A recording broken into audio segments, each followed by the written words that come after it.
최백운 교수를 모시겠습니다. 안녕하세요.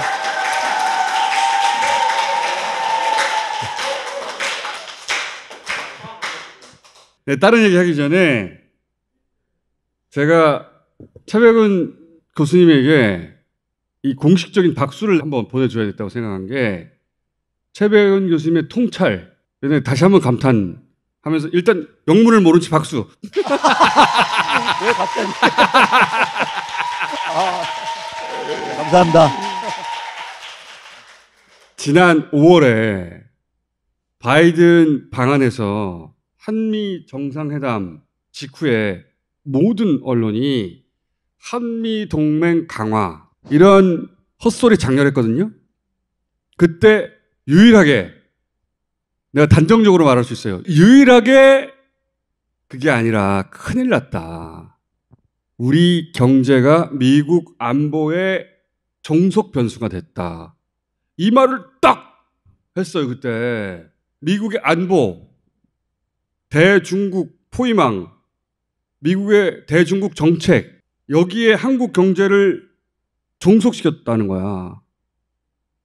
근데 그게 뭔지도 모른 채 우리 대통령은 오 땡큐 그러면서 막 엄지척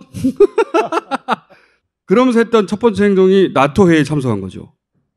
나토 회의는 미국을 비롯한 서방 국가들이 중국을 경제를 넘어 군사적으로도 포위하겠다는 건데 거기에 한국이 1000명이 돼달라는 건데 그게 무슨 뜻인지 모르니까 가가지고 원전 세일즈 한다느니 경우에도 맞지도 않고 되지도 않는 소리 삑삑하고 돌아왔잖아요. 삑삑이란다 또 압수수색 당할라. 근데 얼마 있다가 바이든이 인플레이션 감축법 사인했더니 우리 핵심 미래산업인 배터리, 바이오, 전기자동차 이거 보조금 못 받는 유일한 국가가 됐어요. 뒤통수 세게 맞았지. 그리고 공장은 다 미국으로 이전해야 된다는 거 아니야. 우리 핵심 산업 기반을 미국으로 다 옮긴다는 거야. 이런 호구가 어디 있어. 또 그런 사이에 중국은 한국한테 슬슬 맛을 보여줄까? 그러면서 중국과 우리가 그 수교를 맺은 이후에 사상 처음으로 넉 달 연속 무역 적자예요. 수교를 30년 한 달 전에 맺었거든요. 중국도 인위적으로 무역 수지 적자를 만들어내고 있는 거예요. 근데 이게 끝이 아니라 시작이거든. 이거를 예견하신 분이 최백운 교수님 박수.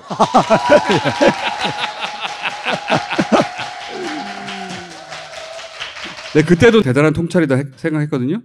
근데 그게 몇 달 사이에 실현되고 있잖아. 제가 2019년 7월 달에 아베 경제 침략할 때도 제가 교수님 너무 배부르시니까 하나만 드세요. 정상회담 끝나자마자 이런 얘기 하는 사람 아무도 없었어요. 이것은 미국 안보에 우리 경제가 종속돼 버린 것이다. 큰일 났다 이제. 큰일 났어 지금. 큰일 나 가고 있어요 계속. 문재인 정부 때 최저임금 몇천 원 올린다고 한 1년 동안 모든 언론이 최저임금 때문에 죽게 생겼다고 기사 엄청나게 쏟아냈잖아요.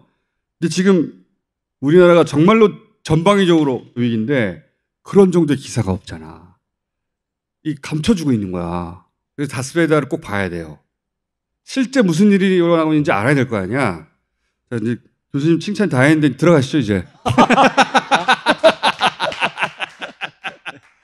최백운 교수님 말을 들어야 돼. 네. 항상 맞는 건 아닌데 중요한 걸 맞춰요 아주. 자 오늘 뭡니까? 지금 총수가 말한 것이 압축적으로 나타내주는 경제 지표가 환율입니다. 자본주의 경제에서 경제를 이해하는 데 핵심 지표는 뭐냐면 돈의 가치입니다. 미국에서는 이제 소비자 물가 상승률을 인플레이션율을 발표를 했죠. 8월 달 8.3%로 나왔어요. 7월 달은 8.5%였었어요. 떨어졌는데도 불구하고 시장에서 주식들을 다 투매를 막 던졌죠. 뭐 나스닥 같은 경우는 뭐 5% 이상 폭락을 했으니까 막 인플레이션율이 생각한 것보다도 더 이제 그러니까 높게 나온 거예요. 이 인플레이션이 높게 나온다는 얘기는 금리를 앞으로도 올릴 수밖에 없다 하는 이런 신호를 준 거잖아요. 여기서 지금 이제 인플레이션율, 물가, 금리를 얘기를 했어요. 이게 다 뭐냐? 돈의 가치입니다. 물가가 오른다는 얘기는 화폐 가치가 떨어진다는 얘기잖아요. 금리는 뭡니까? 돈을 사용하는 것에 대한 값을 지불하는 거잖아요. 환율은 뭐냐면은 우리나라 돈이 대외적으로 얼마나 평가를 받느냐는 돈의 가치예요. 이 세 가지가 다 돈의 가치예요. 물가, 금리, 환율이 같이 움직이는 이유가 바로 거기에 있어요. 이게 다 돈의 가치니까요. 이 환율 속에 경제의 모든 것이 다 담겨져 있는 거예요, 사실은요. 최근에 이제 중요한 변화가 이제 진행되는 게 하나 있어요. 뭐냐면은 우리가 소위 말해서 안전자산 혹은 뭐 기축통화, 그러니까 뭐 달러라든가 유로화, 엔화라든가 영국 파운드화라든가 안전자산이라는 건 얘네들 통화는 안전하다 이거죠. 유럽의 19개 국가가 1999년 1월 1일부터 해서 유로화를 사용하기 시작했습니다. 그런데 지금 유로화의 가치가 1달러 밑으로 떨어졌어요. 그러니까 출범할 때보다도 더 떨어진 거야, 유로화 가치가. 유로화를 도입을 해가지고 유럽이 추구했던 건 뭐냐면 개별 국가로서는 달러에 대해서 대응을 할 수 없으니까 좀 힘을 가지려면은 좀 합쳐가지고 단일 통화를 만들자. 그리스라든가 포르투갈 같은 나라는 유로화를 사용 안 하면은 어떻게 기축통화가 됐겠어요. 자, 그렇게 해가지고 한때는 그러니까 달러를 대체한다 이런 말이 나올 정도로까지 유로화가 쫙 올라갔었어요. 금융위기 전까지요. 그러다가 이제 계속해서 이제 하락을 해왔는데 이게 이제 유로화가 도입했을 때 이전 수준으로 떨어졌다 이거예요. 유로화를 만든 이유가 그러니까 지금 없어져 버린 거예요. 그러니까요. 이 환율만 보게 되면요. 자, 그 다음에 145엔을 지금 목돈에 두고 있어요. 1달러당이요. 이게 언제냐면은 87년 9월 1일 날하고 똑같은 적이죠. 그러니까요. 그러니까 일본을 잃어버린 30년이라고 얘기하거든요. 근데 그동안 통화 가치만은 잘 나가고 있었어요. 근데 이제 경제력하고 통화 가치가 일체화가 된 거예요. 다음에 나오는 게 영국의 파운드화인데 영국이 19세기의 대영 제국이라고 그랬잖아요. 근데 20세기에 들어오면서 이제 미국한테 밀리고 독일한테 밀리고 그럼에도 불구하고 파운드화 가치는 20세기 상당 기간 동안에도 파워를 누렸습니다. 경제력은 쇠퇴하기 시작해도. 근데 파운드화 가치는 사실상 역사적인 최저 수준에 지금 떨어졌어요. 그러니까 유로와 엔화, 파운드가 다 떨어지고 있다. 달러하고 통화 수합도 다 돼 있는 나라들이에요. 무제한으로. 근데도 이렇게 속절없이 떨어지고 있어요. 저 맨 끝에 있는 파란색 막대기가 터키, 그다음에 이제 뭐 아르헨티나 이런 나라들은 금융위기 설에 시달리는 나라들이에요. 이 나라들 빼놓고 엔화가 제일 많이 떨어졌고 25% 이상 떨어졌어요. 올해 들어와서. 그 다음에 파운드화가 한 15% 떨어졌고, 있다는 얘기고, 유로화가 한 12% 떨어졌다는 얘기예요. 그럼 다른 나라들 다 떨어졌느냐? 아니에요. 뭐 러시아 같은 경우 19%나 올라가 버렸어. 호주 달러, 캐나다 달러, 싱가포르 달러 같은 경우는 굉장히 선방을 하고 있어요. 그러니까 전 세계가 우리처럼 확 떨어지는 게 아니라는 얘기네요, 지금. 그렇죠. 네. 일부 방송에 나와 전문가들이 우리만 떨어지는 게 아니라 유로화도 떨어진다 막 이런 얘기도 하는 사람도 있어요. 저기 봐보세요. 호주 달러는 6.4%나 올라갔어, 올해. 오히려. 그러면 왜 안전자산이라고 했던 유로, 엔, 파운드가 이렇게 집중적으로 떨어지는 거죠? 그러니까 그 얘기를 오늘 좀 하면서 환율을 얘기하려고 하는 거예요.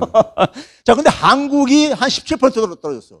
윤석열 정부가 출범하고 난 이후에는 엔화보다 더 빨리 떨어지고 있어. 대부분 떨어진 게 6월달 이후에 떨어진 거야, 우리는. 떨어진 게 또 윤석열 정부 출범 이후에 주로 떨어졌어요? 이거 굉장히 의미심장한 겁니다. 역사상 이런 일이 없었거든요. 주로 신흥국가도 통화가 막 속절없이 떨어졌지. 과거에 그러니까. 우리가 뭐 아르헨티나와 터키는 뭐 그런 이해가 가는데 왜 이 안전자산이라고 해왔던 유로, 엔, 파운드 여기 보게 되면 뭐 인도네시아, 멕시코, 브라질 이런 나라들도 그러니까 멀쩡하잖아요. 그러니까 안전자산들만 이렇게 속절없이 떨어지고 앉아 있는데 왜 우리나라가 거기에 같이 끼어 들어가가지고 지금 이러고 있냐 이거죠. 우리는 왜 이쪽에 들어가지? 이 전문가들이 유로화에다 비교하면서 유로화도 저정 떨어지는데 우리가 이런 또 떨어지는 건 당연한 거 아니냐 이런 식으로 얘기하고 있는 거예요. 근데 그거는 엉터리들입니다. 데이터를 보시라고. 가운데 있는 나라들 보시라고요. 우리는 사실은 싱가포르나 호주나 캐나다 정도 그렇죠. 국가군에 있어야 되는 건데 아예 경제 위기 국가가 아니라면 여기 가운데 있어야 되는 건데 우리가 왜 이들 주요 국가들처럼 확 떨어지고 있느냐. 그렇죠. 자, 엔화 가치가 왜 떨어졌느냐를 제가 일본 얘기 그동안 여러 번 했잖아요. 일본은 말이 안 되는 짓을 한 거야. 돈을 막 대규모로 찍어가지고 경제 살리겠다고 한 거예요. 자영업자가 장사를 하는데 이 음식이 맛이 없어 안 팔려. 그래가지고 적자를 보고 있어요. 그런데 은행에서 대출 받아가 쏟아붓는다고 해가지고 그 장사가 살아나는 겁니까? 음식 맛을 제고를 해야지 살아나는 거죠. 근데 일본은 그렇게 한 거야. 돈 찍어가지고 계속해서 투입을 한 거예요. 과거에 자신들의 경제력이 커져가지고 안전자산의 지위를 만들어냈어. 그 지위를 그냥 까먹고 앉아 있었던 거예요. 지난 수십 년 동안에요. 자기들은 안전자산이기 때문에 계속 찍어서 공급해도 괜찮다는 몰핀에 중독된 거야. 실제로 보게 되면요. 이게 유로존입니다. 달러를 기준한 거 봐보세요. 2008년 딱 터지고 난 다음에 지난해까지 보게 되면 그냥 잃어버린 13년이잖아요. 2008년은 세계 금융위기가 한번 닥칠 때였던 것이고 그 전에는 그렇게 쫙 올라갔었어요. 근데 금융위기 터지고 나서 유럽도 대규모로 이제 돈을 찍어내고 금리는 제로 금리까지만 내리고 이렇게 한 거예요. 경제가 잘 성장할 때는 유로화 가치가 강세를 이렇게 올라갔었어요. 근데 금융위기 이후에 쫙 유로화 가치가 떨어지잖아요. 유로화를 계속 찍어냈으니까. 그러니까 유럽도 일본이 그랬던 것과 유사하게 그렇죠. 우리 돈은 안전자산이기 때문에 이 돈을 찍는다고 해서 돈의 가치가 폭락할 일은 없다. 네. 믿고 돈을 찍어서 일을 해결하는 방식으로 대처해 왔다. 외환위기 같은 일이 일어날 일은 없다. 자기들은 안전자산이기 때문에 이렇게 하고서 막 찍어낸 거예요. 일본이 잃어버린 30년이 돼버린 것처럼 유로존도 그렇게 된 거예요. 그러니까요. 그러다 보니 어떻게 됩니까? 유럽 사람들도 수입해서 뭐 소비를 하는 게 있을 게 아닙니까? 금융위기 이후에 봐보세요. 유로존의 소비 지출액이 쭉 떨어져. 그러니까 유럽도 일본도 우리는 IMF 볼 리가 없고 돈을 찍어서 해결할 수 있다. 그렇게 대처해 왔어요. 근데 러시아 우크라이나 사태가 터지면서 경제의 진정한 실력이 지금 뽀록나고 있는 거 아니야. 일본도 유럽도 영국도 야 니네가 주장하는 만큼의 돈 가치는 아닌 거 아니야 라고 실제 돈 가치를 향해서 지금 떨어지고 있는 그런 상황이에요. 민낯이 드러나는 거야 지금. 그동안에 유로화 떨어져서 수출이라도 좀 관리했었어요. 수출이라도. 근데 지난해 12월 달부터 무역 적자로 빠진 거야. 계속 연속 무역 적자가 진행되고 있잖아요. 유럽도. 국가가. 그러니까 이제 민낯이 다 드러나는 거예요. 실력이 나오는 거지. 이제. 거기다가 돈을 엄청 찢다 보니까 국가 부채도 엄청 증가했잖아요. 이자도 상환도 해야 되잖아. 지금 유로존이 미국보다 인플레이션이 더 높아요. 더 높다 보니까는 금리를 인상을 해야 되는데 금리 인상하면 정부가 부채에 대한 이자 비용이 많이 나갈 게 아니야. 그러니까 올리기도 쉽지 않은 나라인 거야. 그래서 이제 우리나라 자 이제 우리나라 얘기. 올라온 윤석열 정부의 실력. 네. 자 이거 봐보세요. 이게 6월 1일 이후에 환율이야. 유로 앤 파운드는 그랬기 때문에 떨어졌어. 그런데 이 가운데 우리가 속해야 되는데 왜 못 속하고 있냐? 6월달 이후에 한국은 거의 12% 떨어졌어. 6월 이후로에는 이 경제위기설이 있는 국가군에 들어갔네? 그렇죠. 아까 올 초에부터 해가지고 한 17% 정도 떨어졌다 했잖아요. 그래서 12% 빼게 되면은 그 5월달까지는 한 4, 5%뿐이 안 떨어졌던 거야. 6월달 이후에 다 떨어진 거야. 문재인 정부 말기까지는 네. 세계 평균 정도를 유지하다가 윤석열 정부 들어서고 나서 수치로 확인되는 게 이 IMF 오는 거 아니야? 이런 나라와 같이 가고 있는 거네 지금. 그렇죠. 경제 위기 국가군으로 쑥 떨어진 거예요. 그러니까요. 6월달 이후에요. 이야. 우리나라 돈에 대해서 이게 시장에서 바라보는 시각인 거라고요. 자, 그 결과가 나온 게 올해 2분기에 성장률 0.7%, 1분기가 0.6%에 비해서 0.1% 올랐다. 뭐 이런 식으로 보도 나오는데 이건 외국인들이 우리나라에서 만들어낸 소득도 포함된 거예요. 근데 우리나라 국민들만 가지고 하는 것이 실질 국민 총소득이라고 맨 위에 있는 저거예요. 2분기에 마이너스 1.3%. 이게 돈으로는 얼마냐면은 6조 3천억 원이 줄어든 거야. 그러니까 실질 국민 소득은 줄어들었다. 그렇죠. 이 요인이 뭐냐? 국외 순수치 요소수. 이게 바로 뭐냐면은 우리가 외국 상품들 소비를 해야 될 게 아닙니까? 수입해서요. 근데 이 환율이 굉장히 올라가다 보니까 그게 크게 증가한 거야. 그래서 교육 조건 변화에 따른 19조 적자에서 28조 적자로 쭉 올라가 버린 거예요. 이 환율이 왜 이렇게 됐느냐? 5월 달부터 9월 10일까지 보게 되면은 작년에는 91억 달러 흑자였었어. 같은 기간에. 근데 올해는 113억 달러 적자로 떨어져 버렸어. 특히 대중국 무역 수지가 작년에 같은 기간에는 82억 달러 흑자였었는데 올해는 33억 달러 적자로 완전히 떨어졌어요.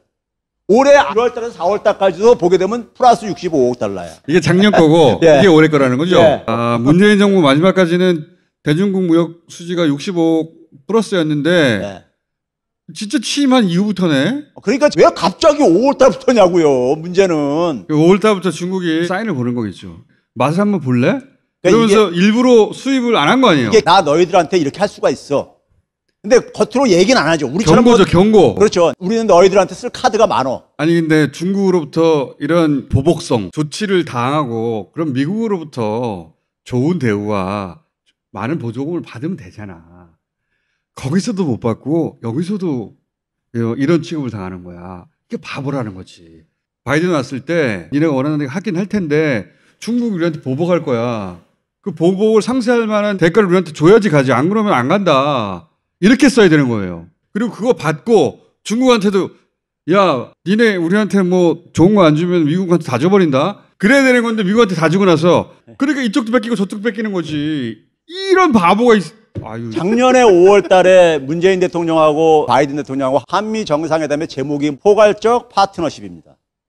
올해 윤석열 대통령하고 바이든 대통령이 해가지고 나온 제목이 뭐냐? 포괄적 동맹입니다. 파트너십에서 동맹으로 바뀌었어요.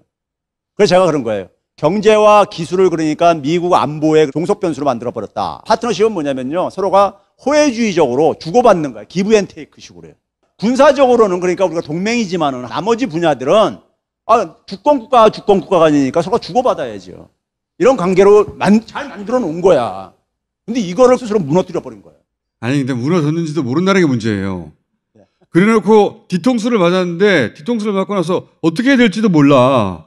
호구 취급을 당하는 거예요. 그러니까 해외에서 어떻게 합니까요? 한국 돈 던지는 거에 배팅들을 하고 앉아 있는 거예요. 미국한테 대우 못 받고 중국한테 이런 취급을 받으니까 원래 가지고 있는 게 있었는데 아이 바보 진짜 어머니가 그랬어. 이제 갈게요.